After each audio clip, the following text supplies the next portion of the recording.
இப்போ ஒரு முக்கியமான ஒரு விஷயத்தை பற்றி பேச போகிறோம்.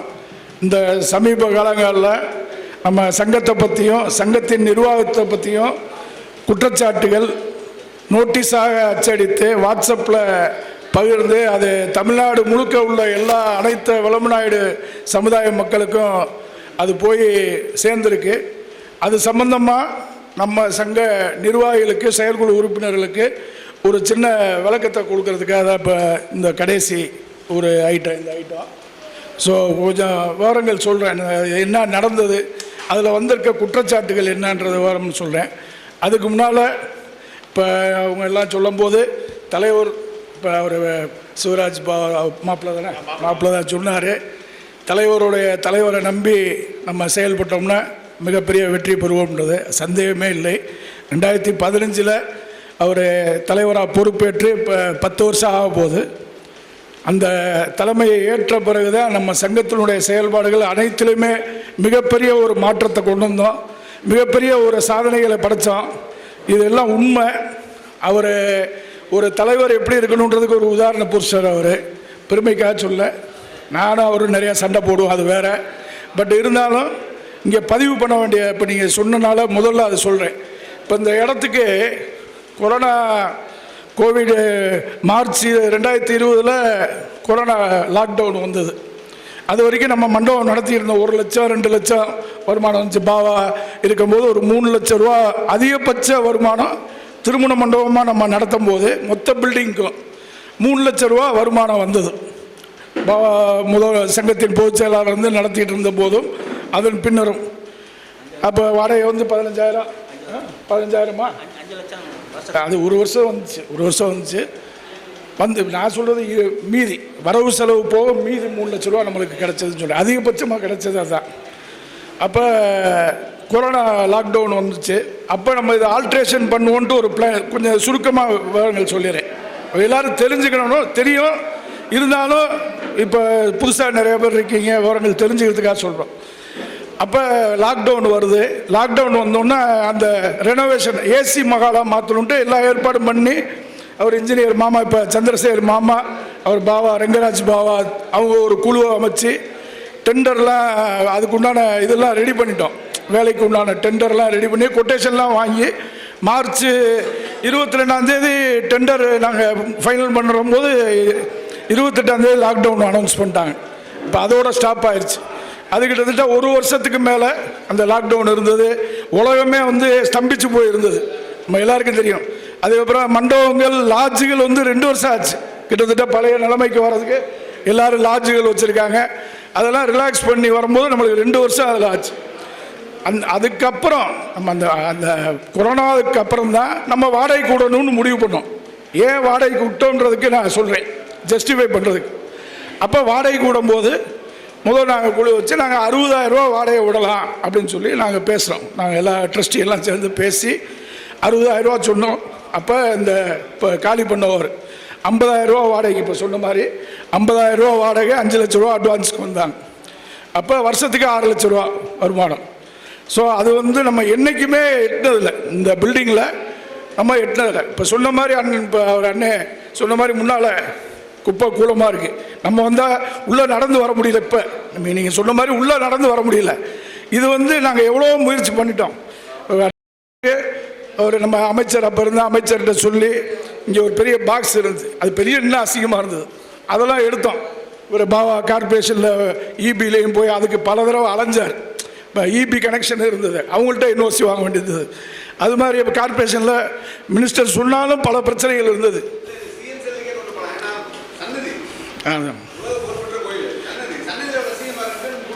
அதான் இப்போ இது நம்ம பார்த்துட்டோம். இப்போயாச்சும் பரவாயில்ல, சாக்கடை தண்ணியாக ஓடும், நம்ம நடந்தே வர முடியாது. இந்த சூழ்நிலை இது இங்கே மண்டபமாக நம்ம ஃபங்க்ஷனே எதுவுமே நடக்கலை. முன்னால் நம்ம ஆளுங்க வந்து நம்ம சமுதாயத்துக்காரங்க வந்து ஒரு காது குத்து கெடா வெட்டு அதுவாச்சும் பண்ணிக்கிட்டு இருந்தாங்க. இப்போ அவங்களும் யாருமே இங்கே வர்றதில்லை. காரணம் மெயினாக பார்க்கிங் பிரச்சனை. அப்போ வாடகை கூடுறதான் ஒரே ஆப்ஷனாக இருந்தது. அதை வந்து 2020 செஞ்சோம். அது வந்து அவர் முழுக்க அந்த கிரெடிட் ஃபுல்லாக அவருக்கு தலைவருக்கு தான் போகும். ஏன்னா 50,000 ரூபா வாடகைன்றது இப்போ இன்னைக்கு கிடைக்க மாட்டேங்குது. இன்றைக்கி எல்லா பிஸ்னஸும் ரெக்கவர் ஆயிடுச்சு ஆஃப்டர் கொரோனா. ஆனால் 30,000 ரூபா தான் வாடகை கேட்குறாங்க. அப்போ 50,000 ரூபாய்க்கு விட்டது சாதனை. இதெல்லாம் அவருக்கு எல்லாம் மிகப்பெரிய ஒரு பெரிய ஒரு கைத்தட்டு கொடுக்கணும். ஏன்னா இன்னைக்கு பேசுகிறாங்க வாட்ஸ்அப்பில் இந்த இதெல்லாம் பேசும்போது நாங்கள் எங்களால் பொறுத்துக்கவே முடியல. இன்னொன்று சொல்கிறேன், அவர் 2012 சங்க தலைவர் ஆனார். இன்றைக்கி அவர் வந்து இந்த 10 வருஷத்தில் 2.5 லட்ச ரூபா சங்கத்துக்கு டொனேஷனாக கொடுத்துருக்கார். குறைச்சதாக சொல்கிறேன், வருஷத்துக்கு 25,000 ரூபா கொடுக்குறார். அதே மாதிரி அவர் அண்ணன் சிட்கோ சீனியர் அண்ணன், அவர் இந்த 10 வருஷத்தில் ஒரு 2.5 லட்ச ரூபா குறைஞ்சபட்சது, அதுக்கு கீழே இருக்காது, ஒன்றா 3 லட்சம் இருக்கும். இவங்க 2 பேரும் டாப் டோனர்ஸ். இவங்க அதே மாதிரி பாவா இருக்கார். வருஷம் ஒரு 12,500 ரூபா 15,000 ரூபா ஒரு ஸ்டூடெண்ட்டுக்கு அவர் ஸ்காலர்ஷிப் கொடுக்குறாரு. இந்த மாதிரி எத்தனையோ பேர் இங்கே இருக்கீங்க, எல்லாருமே கொடுத்துக்கிட்டு இருக்காங்க 10 வருஷமாக இந்த சங்கம். அதே மாதிரி நான் ஏன் அவரை சொல்கிறேன்னா, நிர்வாகியாக இருக்கிறவங்க, அவர் பாவம் சரி, அவர் அண்ணன் மணி, அவர் அண்ணன் ராஜ்சே, அவர் இப்போ வருஷம் 15,000 ரூபா கொடுக்குறாரு. ராஜ்சேகர் அண்ணன் ட்ரஸ்ட்டு செக்ரட்டரியாக இருக்கிறவர். எல்லாருமே இங்கே இருக்கிற இவர் அண்ணன் விவேகானந்தன் அண்ணன், எல்லாருமே காசை போடுறோம். வருஷம் நாங்கள் காசை போட்டு உழைப்பை கொடுக்குறோம். சொன்ன மாதிரி 24 மணி நேரம் வேலை பார்க்குறோம். இப்போ இன்றைக்கி தான் நம்ம எல்லோரும் சேர்ந்து பார்க்குறோம் ஒரு 6 மாதத்துக்கு ஒரு தடவை. ஆனால் தினந்தோறும் எங்களுக்கு இந்த வேலை நடந்துக்கிட்டா இருக்கும், ஏதோ ஒரு வேலை வந்துக்கிட்டா இருக்கு. அப்போ நேரத்தையும் பணத்தையும் நாங்கள் கையிலேருந்து போட்டு, இது போக டொனேஷனாக கொடுத்ததை நான் சொல்கிறேன். ஒவ்வொரு தடவையும் கார் எடுத்துகிட்டு போக, டீசல் போட, டிரைவர் போட, அவர் சீனிவாசன் மறைந்த நம்ம பொருளாளர், எங்கள் பொருளாளர், அவர் ஒரு கார் எடுத்துகிட்டு வருவார், நான் காரு, அவர் ஒரு கார், வீடு வீடாக போய் நம்ம டிரைவருக்கு காசு நாங்கள் தான், டீசல் பெட்ரோல் போடுற நம்ம தான், நம்ம டயத்தை தான் நம்ம விட்டுட்டு போகிறோம். எல்லாத்தையும் பண்ணி இன்றைக்கி வந்து சாதாரணமாக குற்றச்சாட்டுகள் அடித்து தள்ளுறாங்க. இதில் நம்ம நிர்வாகிகளுக்கே தெரியும் நம்ம என்ன பண்ணுறோன்றது. நான் சொல்லி தெரிய வேண்டியதில்லை, எல்லாருக்குமே மாமா மாதிரி பெரிய ஆட்கள் எல்லாருக்குமே தெரியும்.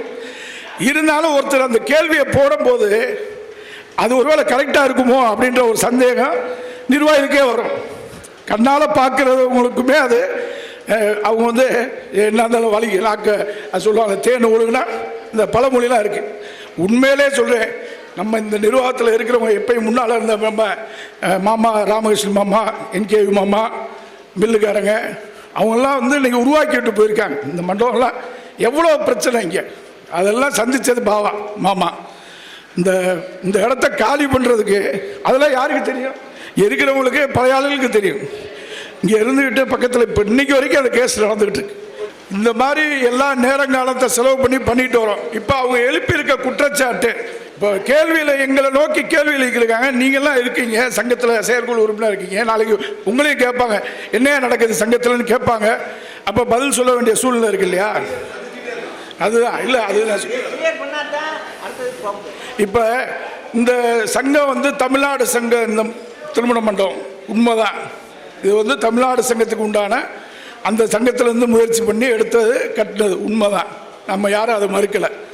ஆனால் அது வந்து ரெனியூவல் பண்ணுறது, அந்த ப்ராசஸ் வருஷம் வந்து ரெனியூவல் பண்ணுறது, அந்த தாக்கல் பண்ண வேண்டியது பண்ணாதனால அந்த சங்கம் வந்து செயல்படலைன்னு சொல்லி கலைக்கப்பட்ட போது இந்த சொத்து வந்து, அப்போ இந்த மாதிரி கலைக்கப்பட்ட சொத்துகளில் வந்து கவர்மெண்ட் உள்ள என்ட்ரி ஆகும்.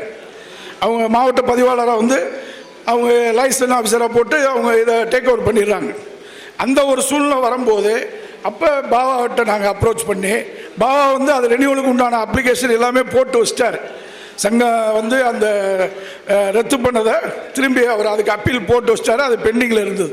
ஸோ அந்த அடிப்படையில் தீர்மானங்கள் போட்டு 2 சங்கத்தையும் இணைச்சோம். தமிழ்நாடு சங்கத்தை வந்து மதுரை, ஏன்னா மதுரை மாணவர் விளம்பநாடு சங்கம் ரெஜிஸ்டர்டு சங்கம், ஒத்த நோக்கத்துடைய சங்கம். ஸோ அந்த சங்கத்தில் தீர்மானம் போட்டு மன்னர் காலேஜில் அறிவித்து அதுக்கு உண்டான நடவடிக்கை எடுத்து கொண்டு வந்தோம். அதுக்கப்புறம் ஏன் ட்ரஸ்ட்டுக்கு மாற்றணும் அப்படின்னா, ட்ரஸ்ட்டுக்கு மாற்றணும்னா இப்போ இந்த மாதிரி சொசைட்டி ஆக்டில் இருந்தால் என்றைக்கு வேணாலும் யார் வேணாலும் கவர்மெண்ட்டோ யார் வேணாலும் உள்ளே வரலாம், இதை வந்து கையகப்படுத்தலாம், அவங்களுக்கு அந்த அதிகாரம் இருக்குது. ஒரு நோட்டீஸ் போட்டு விட்டு இப்போ ஒருத்தர் போய் கம்ப்ளைண்ட் கொடுத்தாருன்னா அதன் அடிப்படையில் பண்ணி விட்ருவாங்க. அதனால் இதை வந்து ட்ரஸ்ட் ஆக்டுக்குள்ளே கொண்டு வரணுன்றனால இது வந்து நம்ம ட்ரஸ்ட் வந்து பப்ளிக் ட்ரஸ்ட்டு தான், இது பப்ளிக் ட்ரஸ்ட்டு தான். இது விளம்பநாயுடு மதுரை மாநகர் விளம்பநாயுடு சங்கத்தில் இருந்து இங்கேருந்து உறுப்பினர்களை கொண்டு வர்றது தான் அந்த ட்ரஸ்ட்டு. வெளியிலேருந்து யாரும் அதுக்கு உறுப்பினராகவோ வர முடியாது. இன்னொரு குற்றச்சாட்டு, இது குடும்ப சொத்தாக்கிட்டாங்க.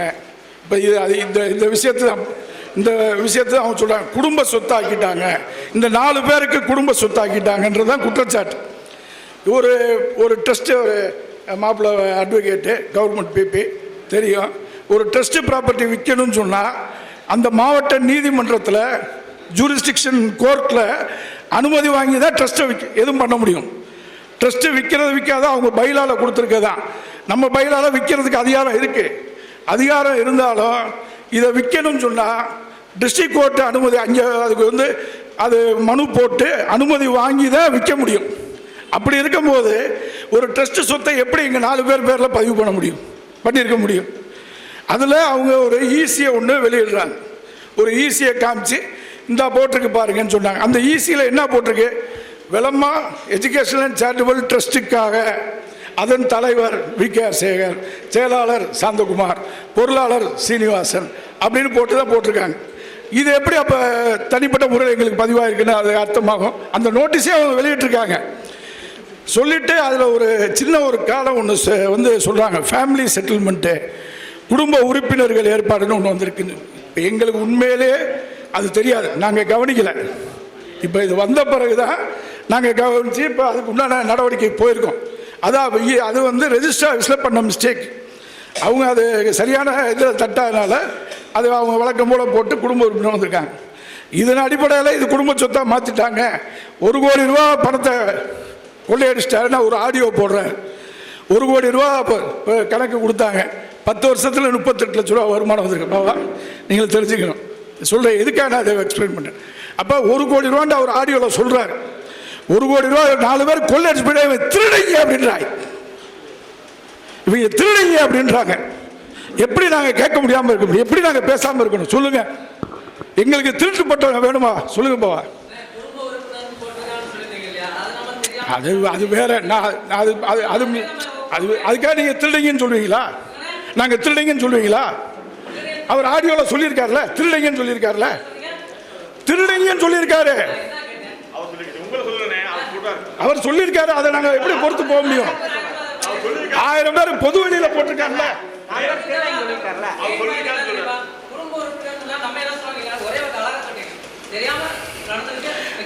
அது எங்களுக்கு தெரியாது.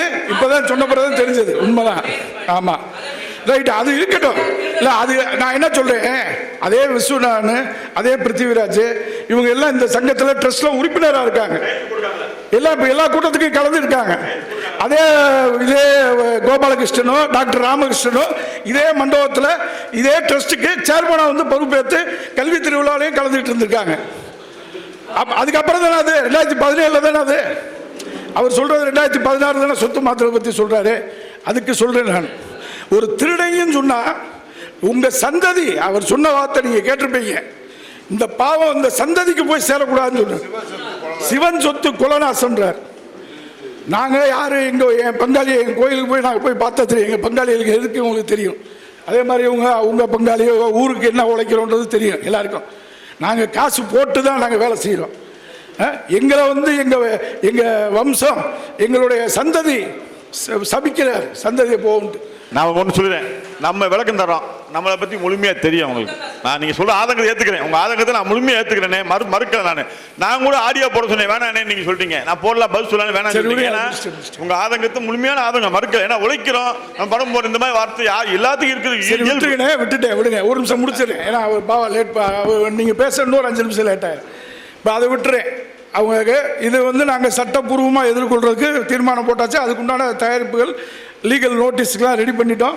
நாங்கள் விட போகிறதில்ல, அதை விட போகிறதில்ல. அவர் பதில் பகிரமாக மன்னிப்பு கேட்கட்டும், கேட்க வைப்போம், அது நடக்கட்டும். இப்போ அண்ணன் சொன்னார், ராஜாராம் பேரா மெடிக்கல் காலேஜ் பற்றி சொன்னார், விற்கிறதுக்கு வேலை பேசிகிட்டு இருக்காங்கன்னு சொன்னார். நம்ம வாங்கலாமேன்னு சொன்னார். அண்ணன் சொல்கிறாரு, அது எப்படி வாங்க முடியும்? ஒரு பப்ளிக் ட்ரஸ்ட், அதுவும் விளம்பநாயுடு எஜுகேஷனல் ட்ரஸ்ட், எப்படி அவங்க விற்க முடியும்? அது என்ன டாக்டருக்கு சொந்தமா இல்லை தனிப்பட்ட மனிதனுக்கு சொந்தமா? எல்லாரும் பணம் போட்டிருக்காங்க. நம்ம சீனிவாசன் பொருளாளர் போட்டிருக்காங்க, இங்கேருந்து எத்தனை பேரும் அதை பணம் போட்டிருக்காங்க, எல்லாரும் பணம் போட்டிருக்காங்க. என்ன ரைட் இருக்கு அவருக்கு? எப்படி விற்க முடியும்? அதை விட மாட்டோம், அதை அனுமதிக்க மாட்டோம். இத்தனை நாள் நாங்கள் டிஃபென்ஸில் தான் போயிட்டு இருந்தோம். நம்ம மேலே வந்த குற்றச்சாட்டுக்கு தான் நாங்கள் பதிலடிச்சுட்டு இருந்தோம். இனி நாங்கள் எந்த சங்கத்தில் போய் அந்த தமிழ்நாடு உலமா எஜுகேஷன் அவரே மாமா NKK மாமா கேஸ் போட்டிருக்கார். அவர் அந்த கேஸ் இப்போ 10 வருஷம் நடந்துகிட்டு இருக்கு. யார் மேலே? டாக்டர் மேலே போட்டிருக்கார். இவர் சொல்கிறார் 164 வாய்தா. இவர் ஆடியோவில் பேசுகிறார். கோபாலகிருஷ்ணன் எங்களை சொல்கிறார் ஒரு 164 வாய்தா வாங்கியிருக்காருன்னு சொல்கிறார். 10 வருஷமாக அந்த கேஸ் நடந்திருக்கு. டாக்டர் போய் அப்பியர் ஆகலை அந்த கேஸில் இன்றைக்கு வரைக்கும். அப்போ மாமாவுக்கு தெரியும் இந்த விஷயம்லாம், மாமாவுக்கு தெரியும். அப்போ அவருக்கு என்ன யோகியதை இருக்குது? எங்களை பற்றி நீங்கள் எதுக்கு நாங்கள் எதுக்கு வாய்தா வாங்க போகிறோம்? கோர்ட்டில் ஜட்ஜி இல்லைன்னா மாற்ற போகிறாங்க, வந்துட்டு இருக்காங்க, நாங்கள் போடுறோம்.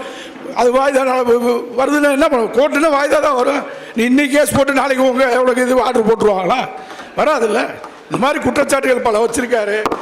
இது மாதிரி இதெல்லாம் நாங்கள் அமைதியாக இருக்கிறோம். டாக்டரு அவர் சொல்கிறாரு மெடிக்கல் காலேஜ், நீங்கள் உங்கள் மெடிக்கல் காலேஜை டெவலப் பண்ண பாருங்கள், சமுதாயத்துக்கு அதனால் பயனளிக்க பாருங்கள். நீங்கள் 10 மாணவர்களுக்கு செலவு பண்ணுங்கள். நாங்கள் இங்கேருந்து பிச்சை எடுத்துகிட்டு போகிறோம். வீடு வீடாக யாசகம் எடுத்துகிட்டு இருக்கோம். வீடு வீடாக போய் வசூல் பண்ணிகிட்டு இருக்கோம். வருஷம் ஒவ்வொரு வீட்டுக்கும் போய் படி ஏறி வசூல் பண்ணிட்டு இருக்காரு. 10 வருஷமாக 5 லட்ச ரூபா வசூல் பண்ணுறாரு. ஒரு மாதத்தில் 30 நாளில் 5 லட்ச ரூபா வசூல் பண்ணுறாங்க. ஸோ அப்போ வசூல் பண்ணி வீடு வீடாக போய் தெரியும், அவர் அண்ணனுக்கு தெரியும், எல்லோரும் வந்திருக்காங்க. இவ்வளோ கஷ்டப்பட்டு பண்ணிட்டு இருக்க நம்ம மேலே குற்றச்சாட்டு சொல்லி நீ 10 வருஷம் நீ அமைதியாக இருந்த. இந்த இப்போ சங்கத்திலேருந்து இப்போ ஒருத்தர் விழிக்கணும். ரொம்ப நல்ல மனுஷன், பேங்க்கில் வேலை பார்த்துட்டு என்ன நடக்குதுன்னே தெரியாமல் வந்தவர்னால தான் இந்த கோபாலகிருஷ்ணன் இப்போ தலையை காட்டுறாரு.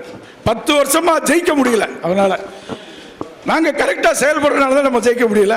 நம்மள்ட்ட எல்லா ரெக்கார்டு வருஷம் நாங்கள் போடுவோம். உங்களுக்கு தெரியும், ஏன்னா நிறையா பேருக்கு தெரியாது. வருஷம் நம்ம இந்த மாதிரி புஸ்தகம் போடுறோம். இது ஒவ்வொரு பொதுக்குழு, ட்ரஸ்டினுடைய பொதுக்குழு ஒரு புஸ்தகமாகவே என்ன செயல்பாடு, என்ன இதில் வரவு செலவு, ட்ரஸ்டினுடைய வரவு செலவு என்ன, எல்லாமே இதில் சொல்லியிருக்கோம். எதுலையுமே ஒளிமுறைவில் இது வாட்ஸ்அப்லேயே நான் பகிர்ந்துருக்கேன். எல்லா பேஜையும் காப்பி பண்ணி பகிர்ந்துருக்கேன். நீங்கள் ஃப்ரீயாக படிங்க. யார் எப்போ வேணாலும் வாங்கிக்கலாம். ஒவ்வொரு வருஷமும் இங்கே என்ன வருமானம் வருது, ஒரு பைசா யார் கைக்கு தனிப்பட்ட முறையில் போகாது. எல்லாமே பேங்க் அக்கௌண்ட்டுக்கு தான் போகுது. அண்ணன் சொன்னார் பிரச்சனை வருது பேங்க் அக்கௌண்ட்டில். பிரச்சனை வந்தாலும் பரவாயில்ல, டேக்ஸ் பிடிச்சாலும் பரவாயில்ல, பேங்க்கில் தான் வரணும். யார் கையில் கேஷாக கொடுக்கக்கூடாது. ஆடிட்டர் சொன்னார் கேஷாக வாங்கக்கூடாதுன்னு சொன்னோம். அந்தளவுக்கு நம்ம ஒளிவு முறை இல்லாமல் நம்ம பண்ணுறோம். அப்போ நம்மளை குற்றச்சாட்டு சொன்னால் அது எப்படி ஏற்றுக்க முடியும்? நம்ம இப்போ ஒரு சங்கம் உருவாக்கியிருக்காங்க, வேலை செய்கிறாங்க, தெருவாக போய் சந்தா வசூல் பண்ணேன். சந்தோஷம், உண்மையிலே சந்தோஷம். நான் பாராட்டினேன், எல்லார்ட்டையும் சொன்னேன். எல்லாரும் இந்த மாதிரி வீடு வீடாக போய் வசூல் பண்ணிட்டு இருக்காங்க. சந்தோஷம். இப்போ தான் அவங்க சங்கத்துக்கு வேலை பார்க்குறாங்க. இந்த உழைப்பை முதவே கொடுத்துருந்தா இன்னும் நம்ம சங்கம் எங்கேயோ போயிருக்கோம். இப்போ வேலை பார்த்தா தான் அவங்களுக்கு தெரியும். நான் அது பாராட்டுறேன்.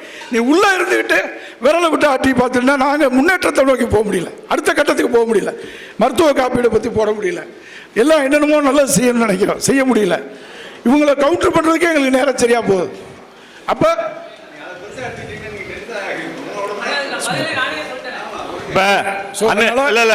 ஒரே விஷயம் முடிச்சிடறேன். அண்ணன் சொல்றக்கா சொல்றேன். அந்த பாரா மெடிக்கல் காலேஜுக்கு ஒரு தகவல் அண்ணன் விட்டுட்டாரு. டாக்டரே எங்கிட்ட கேட்டு இது கணக்கு வழக்கே முடிக்காம இருந்தாங்க. ஒரு 10 ஆண்டுகளா நாங்க முடிச்சு கொடுத்தோம். நாங்க அந்த ஆடிட்டிங் கணக்கே முடிக்கல. நாங்க எல்லாம் குரூப்பா போய் முடிச்சு கொடுத்து இல்ல நாங்க போய் முடிச்சு கொடுத்து அந்த கணக்கு வழக்கு இப்ப லைவா வச்சிருக்கோம். இப்ப அது அவங்க முடிக்கல, அவங்களுக்கும் முடிக்கல. நாங்களே ஆடிட்டிங் போட்டு செஞ்சு 10 வருஷம் கணக்கு முடிச்சு கொடுத்தோம். ஏன் சொல்றேன்னா இப்ப என்ன சொல்ற டாக்டர் மாமா வாங்க பேச்சுவார்த்தை ஒரு 4, 5, 20, 10 முறை பேசியாச்சு கோபாலகிருஷ்ணன் பேசினா. கடைசியில் என்ன செய்யறாரு, நாங்கள் கேஸுக்கு 10 லட்சம் செலவு பண்ணிக்க கொடுங்கன்னு கேட்கிறார் டாக்டர் அம்மா. இது எப்படி நம்ம செய்ய முடியும்? நம்ம அங்கே கொடுக்க முடியுமா? கேஸ் செலவு பண்ணா அவர் செலவு பண்ணுங்க, நான் எப்படி கொடுக்க முடியும்? இது பேச்சுவார்த்தை பண்ணுறதுக்கு பேசணும். அவங்களுக்கு என்ன வேணும் அதான் செய்யணும். மொழியா கேஸுக்கு வழக்கு இங்கே உட்காந்துக்கு கேட்டார் 2 லட்சம் கொடுக்க முதல் கேட்டார். அந்த டாக்டர் வாங்கியே வந்தார். இப்போ 10 லட்சம் செலவு பண்ணிங்கன்னு சொல்லி சொல்கிறார். இது எப்படி நம்ம சமுதாயத்தை எடுத்து கொடுக்க முடியுமா? நம்ம கொடுக்க முடியுமா? எதுக்கு கேஸ் போட்டார் அவர்? இது மேலே பேசுகிறாங்க. நம்ம எப்படி எடுத்து தர முடியும் கேஸ் போடுறத? அது எப்படி தர முடியும்? நானே தர முடியுமா? இல்லை அவங்க தான் போட்டாங்க கேஸ் போட்டாங்க. நான் எப்படி தர முடியும்? நான் எப்படி தர முடியும்? இந்த மாதிரி இருக்கு. பாரா மெடிக்கல் காலேஜ் சொல்றேன், அதை வாங்க முடியாது. ஏன்னா அதுவும் ஒரு பிரச்சனை இருக்கு. டெஸ்ட்டில் அவங்க எல்லாம் இந்த மாப்பிள்ளை போட்டிருக்காரு, தம்பி போட்டிருக்காரு, எல்லாரும் போட்டிருக்காங்க, 1 லட்சம் போட்டிருக்காங்க. நாளைக்கு அவங்க ஒரு கேஸ் போட்ட சிக்கலாயிருப்போம்ல, எப்படி விற்க முடியும்? தனிப்பட்ட ஆனால் டாக்டர் அதிக பணம் போட்டிருக்காருன்னு சொல்றாங்க, அவர் போட்டிருக்காங்க. இது பிரச்சனை இருக்கு. ஆனால் எதுக்கு வந்துச்சு? அது டெஸ்ட் ஆகிட்டு வந்துச்சுல, எப்படி விற்க முடியும்? விற்கிற கஷ்டம் இல்லை. இப்போ இந்த சொன்ன மாதிரி கோர்ட்டில் போட்டால் விற்கணும், அது எப்படி விற்க முடியும்? கேட்டில் கஷ்டம் எப்படி விற்க முடியும்? அதனால் அது சாத்தியமாக அது நமக்கு தேவையில்லாது. நம்ம தனிப்பட்ட எஜுகேஷன் லெவலில் கொண்டு போய் நம்ம ஏதாவது இடத்த வாங்கி நம்ம எஜுகேஷன் கொண்டு போய் செய்வோம். ஒரே ஒரு மேட்ரு.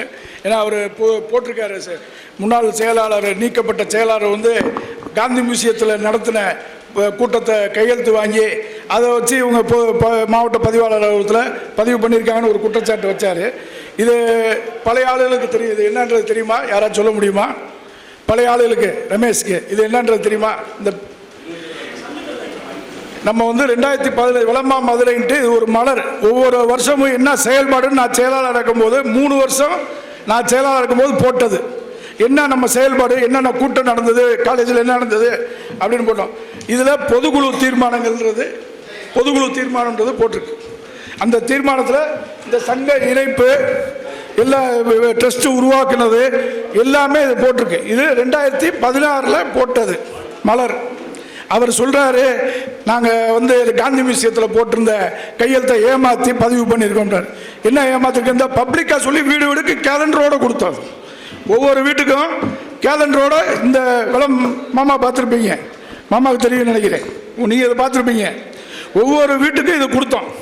இதில் பொதுக்குழு தீர்மானம் எல்லாமே சொல்லியிருக்கோம். இவருக்கு தெரியுமா? இவர் அந்த பிருத்திவிராஜ் என்ற சங்கத்தை பற்றி தெரியுமா? 2015 என்ன நடந்ததுன்னு பேசுகிறாரு. நம்ம எல்லாமே ரெக்கார்ட் பண்ணி வச்சுருக்கோம், எல்லாமே முறைப்படி தான் பண்ணியிருக்கோம். இன்னொன்று, இந்த மாவட்ட அவங்க போகாத அலுவலகம் கிடையாது. கமிஷனர் ஆஃபீஸ் போயிட்டாங்க, முதலமைச்சர் செல்லுக்கு போயிட்டாங்க.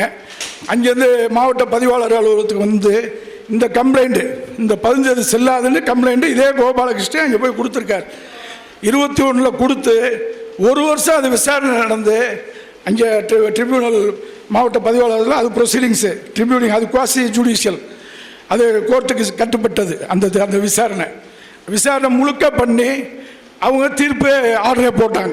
இது வந்து முறைப்படி பொதுக்குழுவை கூட்டி தீர்மானங்கள் நிறைவேற்றப்பட்டு தீர்மானங்கள் கோர்வை செய்யப்பட்டு அதன் அடிப்படையில் தான் இந்த சொத்து ட்ரஸ்ட்டுக்கு மாற்றப்பட்டிருக்குன்னு தீர்ப்பே கொடுத்துட்டாங்க. அவர் கொடுத்த கம்ப்ளைண்ட் மேலே 2022 தீர்ப்புல கம்ப்ளைண்ட் வாங்கியாச்சு, தீர்ப்பு வந்துருச்சு. அவர் கொடுத்த கம்ப்ளைண்ட்.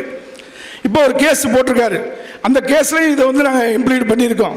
இந்த பெட்டிஷனு இது எல்லாமே எல்லாம் நம்ம போட்டிருக்கோம். 10 வருஷம் நடந்தால் நம்மளுக்கு என்ன 10 வருஷம் கோர்ட்டில் கேஸில் சிவில் கேஸ் நடக்கிறது இயற்கை தானே. அப்போ கேஸ் நடக்குது, வாய்தா வாங்கிட்டான்னு பேசுகிறார். இப்போ அதனால் எல்லாம் நாங்கள் வெளிப்படையாக செஞ்சுருக்கோம், பொதுமக்கள் நன்மை கருதி செஞ்சுருக்கோம். இந்த இடத்த வந்து பாபா அவங்க வந்து எவ்வளோ கஷ்டப்பட்டு அதுக்கு முன்னால் 2 கேஸ் இங்கே நடந்துகிட்ருக்கு. இந்த சந்து பிரச்சனை, ஒரு பாய் வந்து நம்ம ஆக்கிரமிப்பு பண்ணி கட்டிட்டார். இப்போ அதில் ஆர்டர் வாங்கியாச்சு. மாமா இருக்கும்போது பாபா இருக்கும்போது ஆர்டர் வாங்கி அப்பீல்லையும் டிஸ்மிஸ் ஆகி இப்போ இபி போட்டு எக்ஸிபிஷன் வந்துருச்சு. பேட்டா கட்டியாச்சு. இப்போ எப்போ வேணாலும் எவிக்ஷன் பண்ணலாம். சொத்தை மீட்டிருக்கோம். அவர் தலைமையில் பாபா வழிகாட்டுதலில் சொத்தை பறிபோகாமல் பார்த்துட்டு இருந்திருக்கோம். இப்போ இதுக்கே அப்பயே ஒரு சமாதானமும் நடந்துச்சு. ஒரு பாபா அங்கே தெரிஞ்ச ஒரு இருந்தவச்சு அவங்க வந்து சமாதானம் பேசுகிறாங்க. விட்டு கொடுங்க, கேஸ் நடந்தால் எத்தனை வருஷம் ஆகும் விட்டு கொடுங்க. அதுலேயும் நாங்கள் பேசுகிறோம். அண்ணன் இருந்தார், அவர் இருந்தார். எவ்வளோ வேலைகள் பார்த்துருக்கோம். போட நாங்கள் கோர்ட்டில் பார்த்துருக்கோம். நீங்கள் முடிச்சாச்சு, வாங்கியாச்சு இபியில். அதுவும் நம்ம நிறைவேற்ற போகிறோம். இவ்வளோ பண்ணியிருக்கோம். சொத்தை பாதுகாத்தவங்களை போய் நம்மளை கொள்ளையடிச்சாங்கன்னு சொன்னாங்க. ஒரே ஒரு கருத்தை சொல்லி முடிச்சிடறேன். என்னன்னா சப்ஜெக்ட், இப்போ 7 பேர் சேர்ந்து சங்கம் பண்ணியிருக்காங்க. தமிழ்நாடு விளம்பநாடு சங்கம்ன்றது அது பதிஞ்சிருக்காங்க 7 பேர் சேர்ந்து. அதில் நான் துணைச்செயல இணைச்செயலாக போட்டு தான் எடுத்துட்டாங்க, விட்டுருங்க. அந்த 7 பேர் சேர்ந்து பதிஞ்சது என்ன கேட்குறாங்க அவங்க? தமிழ்நாடு விளம்பநாடு சங்கத்துக்கு பாத்தியப்பட்ட சொத்துன்னு கேட்குறாங்க. ரைட், பரவாயில்ல. எல்லாத்துக்கும் சொத்து இருக்கு. சென்னையில் சொத்து இருக்கு, விருதுநகர் சொத்து இருக்கு, எல்லாத்துக்குமே சங்க சொத்து இருக்கு. அதன் அடிப்படையில் தான் பாபா வந்து இது நல்ல நோக்கத்தோட இங்கே இணைச்சார், எங்க மதுரை மேலே இணைச்சார். இதை கொண்டு மதுரை தமிழ்நாடு விளம்பர சங்கம் கொடுத்தா என்ன அதுக்கு பலன் நமக்கு கிடைக்கும்? மதுரை கிடைக்கும். இதுதான் எங்களுக்கு அவங்க டிஸ்பியூட், வேற டிஸ்பியூட்டே கிடையாது. ஒரு டிஸ்பியூட்டும் கிடையாது. 7 பேருக்கு கூடியதை சொத்தை கொடுங்க கேட்குறாரு. 7 தமிழ்நாடு கேட்கல. அவளை உறுப்பினர் வச்சுக்கல. எடுத்த 7 பேர் தான் அதில் பதிஞ்சிருக்காங்க. உறுப்பினர் பார்த்துட்டு எடுத்துட்டோம் இல்லை. அப்போ அந்த 7 பேருக்கு இந்த சொத்தை கொடுங்க கேட்குறாரு. வேற ஒரு விஷயம் கிடையாது. ஆனால் நாங்கள் என்ன சொல்கிறோம் அப்படியே, எல்லா இடத்துலையும் சொத்து இருக்குது. விருதுநகர் இருக்குது, கல்யாணமால் இருக்குது, சென்னைக்கு இருக்குது, எல்லா இடத்துலையும் இருக்குது. இப்போ இது மதுரை மாநகர் யூஸ் ஆகும்னு சொல்கிறோம். இதுதான் எங்களுக்கு டிஸ்பியூட்டே கிடையாது. அந்த டிஸ்பியூட்டில் கேஸ் போட்டிருக்காரு. அதுதான் முதல்ல தெரிஞ்சுக்கணும். இது நம்ம மக்களுக்கு பயன்படுது. 700 பேருக்கு அவங்க 7 பேருக்கு கொடுங்கன்னு கேட்குறாங்க. வேற எங்களுக்கு அவருக்கு எந்த கருத்து முரண்பாடு கிடையாது. இதெல்லாம் கொடுக்க மாட்டோம், நம்ம மதுரை மாநகருக்கு சொல்லி வச்சிருக்கோம். இதுதான் டிஸ்பியூட், வேற டிஸ்பியூட்டே கிடையாது. அதை முதல்ல தெரிஞ்சுக்கலாம். அதான் முக்கியம். என்ன சப்ஜெக்ட் அப்படின்னு. இதனால நம்ம கேஸ் நடக்குது. 7 பேருக்கு எப்படி தர முடியும்? இல்லை மதுரை டிஸ்ட்ரிக்ட் எல்லா சங்கம் இணைச்சு நாங்கள் என்ன சொல்லிக்கோம்? எல்லாத்தையும் இணைங்க, நாங்களும் இணைச்சிடும். டோட்டல் எல்லாத்தையும் இணைங்க, நாங்கள் இணைச்சிடுறோம் அப்படின்னு சொல்கிறோம். அதுக்கு பதில் காணும் பாராமரிக்கும் போது இறங்கின்றோம். வரமாட்டாங்களே, அது பேசினா வரமாட்டாங்க. இப்படி இப்படி பண்ண முடியும்? இது நம்ம மதுரை மாநகரில் நம்ம மக்களுக்கு பயன்படுது வச்சிருக்கோம். இதுதான், வேற எங்களுக்கு தனிப்பட்ட டிஸ்பியூட் எதுவுமே கிடையாது. திருப்பி 7 பேருக்கு கொடுங்கன்னு எப்படி கொடுக்குறது? அதான் வழக்கு நடக்குது. பார்ப்போம். நாங்கள் எல்லாம் மறுபடியும் டிஸ்ட்ரிக்ட் ஆர்டர் வாங்கிட்டோம். இங்கே ஆர்டர் வாங்கிட்டோம். அவங்க தான் போனாங்க. நாங்கள் மறுபடியும் செஞ்சுருக்கோம்னு இப்போ வரைக்கும் சங்கத்தை கணக்கு தாக்கல் பண்ணிட்டு இருக்கோம். இந்த வருஷம் வரைக்கும் தாக்கல் பண்ணிட்டு இருக்கோம் சங்கத்தில். அப்புறம் எப்படி சொல்ல முடியும்? வெளிப்படையாக பேசுறதுக்கு நம்ம பதில் சொல்லல. இருந்தாலும் நீங்களாம் தெரிஞ்சுக்கணும்ல பேசுறதுக்கு. அதுக்காக தான் சொல்லுவார். அதுக்காக தான் புதுசாக வந்து மாப்பிள்ளைக்கு தெரியணும்ல, பேசணும்ல, அதுக்காக பேசணும். இப்போ சமரசமாக நானும் பாவா டாக்டர் ராமகிருஷ்ணன் 4 தடவை பேசணும். இந்த லாட்ஜில் பேல்ஸ் லாட்ஜில் பாலத்துக்கெல்லாம் போய் பேசணும். அவர் டாக்டர் பாவா பேசினார், நாங்கள் உட்காந்து பேசணும், கோவாசம் பேசினா 4 தடவை உட்காந்து பேசணும். பேசி அவர் என்ன சொல்கிறாரு, எல்லாம் இணைச்சிக்கிடுவோம் பேசுவோம்ன்றாரு. அவங்க ஒரு கண்டிஷன் சொல்கிறாங்க. அதை இவங்ககிட்ட சொன்னால் இவங்க நாங்கள் அது முடியாது, இவங்க ஒரு கண்டிஷன் சொல்கிறாங்க. அதுக்கிடையில் நான் செலவழிச்சிருக்கேன், இண்டிவிஜுவலாக செலவழிச்சிருக்கேன், இவ்வளோ ரூபா 2 லட்ச ரூபாய்க்கு செலவழிச்சிருக்கேன், இவங்க சங்கத்துலேருந்து செலவழிக்கிறாங்க அப்படின்னு சொன்னார். அதை விட்டுருங்க, சமரசத்துக்கு 2 பேர் ஒத்து போகிறதுக்கு வழி சொல்லுங்கன்னு சொல்லி லாட்ஜில் உட்காந்து பேசணும். இந்த ப்ரைவேட் லாட்ஜில் உட்காந்து எலிசேரில் உட்காந்து பேசணும். அதனால் அதுக்கு வந்து 2 பக்கமும் இவங்ககிட்ட சொன்னால் இவங்க ஒரு கண்டிஷன் போடுறாங்க, அவங்க போட்டால் அவங்க ஒரு கண்டிஷன் போடுறாங்க. ஆனால் இவங்க பேச சொல்லி தான் பேசணும், பேச சொல்லாமல் பேசலை. பாபா வந்தார், நான் இருந்தேன், டாக்டர் ராமகிருஷ்ணன் இப்போ உட்காந்து 4 சிட்டிக்கு உட்காந்து பேசிட்டோம். சமரசத்துக்கு 2 தரப்புக்கும் நம்ம வந்து இணைச்சி விட தான் பார்க்குறோம்.